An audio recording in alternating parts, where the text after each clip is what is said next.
Hey there, Heather Boyd Wire here. Today I'm making adjustable spiral and geometric rings. What you're going to need is a ring mandrel. I have a ring cone. I have 18 and 16 gauge wire, flush cutters, flat pliers, and round pliers.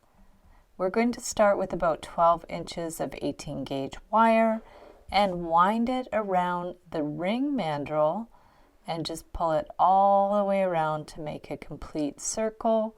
And then at the middle back, we are going to take the round pliers and bend one side and then flip it and then hold the wire with the round pliers and bend the other wire to the other direction. So that's the center back.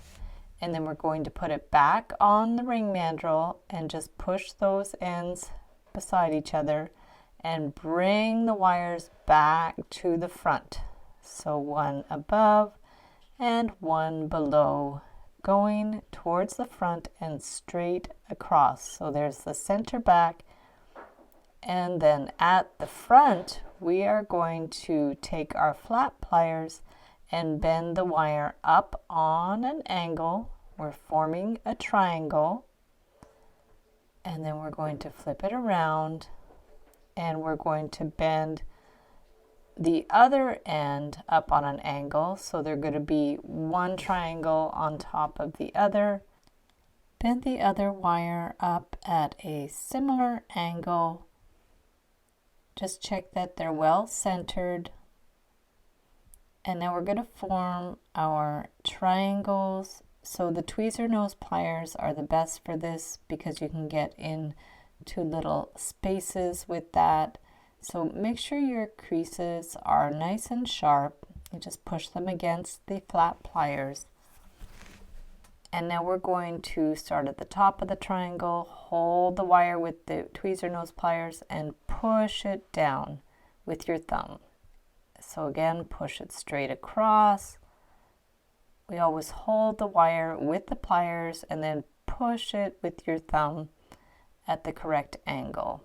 And we're going to keep working our way in towards the center of the triangle.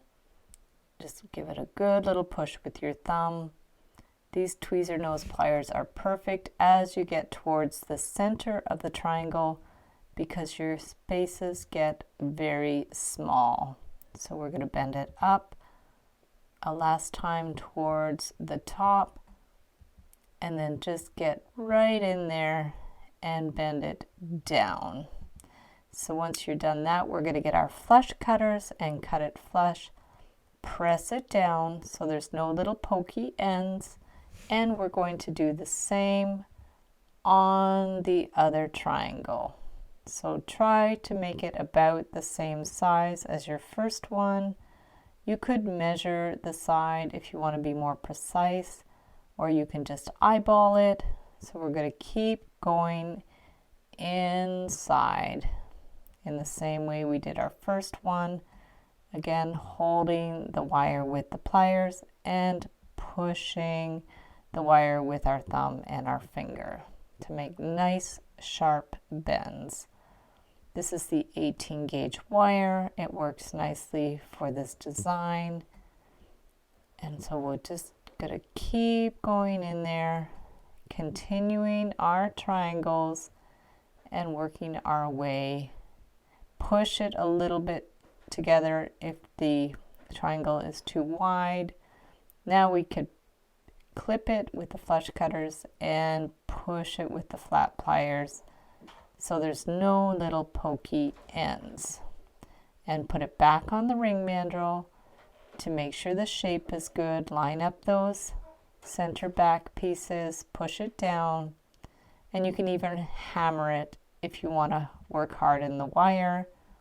And there you have it, adjustable at the back. So that's our first one in the geometric style. Now we're going to do one with round spirals. So I'm using a thicker 16 gauge wire. I'm using the artistic wire from Beadalon, and we're going to twist it around to make the full circle, and then as we did with the first one, get your round pliers, hold it center back, and push the wires one above and one below. And then from there you can get your flat pliers if you need to press them in a little bit. Put it back on the ring mandrel, adjust it so they're lined up, and then bring the wires to the front. This is a great versatile design for an adjustable ring. I'll link up some other styles that I've made in the same method in the description of the video. So now we're going to start with our basic shape. Just line them up. Make sure it's nice and round so the ends come right to the front. Want to make sure they're centered. And then once you're happy with that, we're going to form our spirals. So I'm going to use my favorite method, get a little cone. This is a ring display cone. I'll link it up in the description of the video. And basically I make my spirals by winding the wire around the cone. So we go around about 3 times depending on how big you want your spirals, and we're going to flip it and do the same thing on the other side. Keep in mind this 16 gauge wire is quite thick. You could use the thinner 18 gauge wire if you prefer. So we're going to make the same number of turns as we did on the other side, and then get our round nose pliers. These are quite fine, and just close up that little loop on either side so it's nicely finished. So just use the tip of your round nose pliers and close up that loop, and then cut those loops flush. These are the Xuron flush cutters. They cut really well and they get into those small little nooks and crannies. So give it a good little clip with the flush cutters.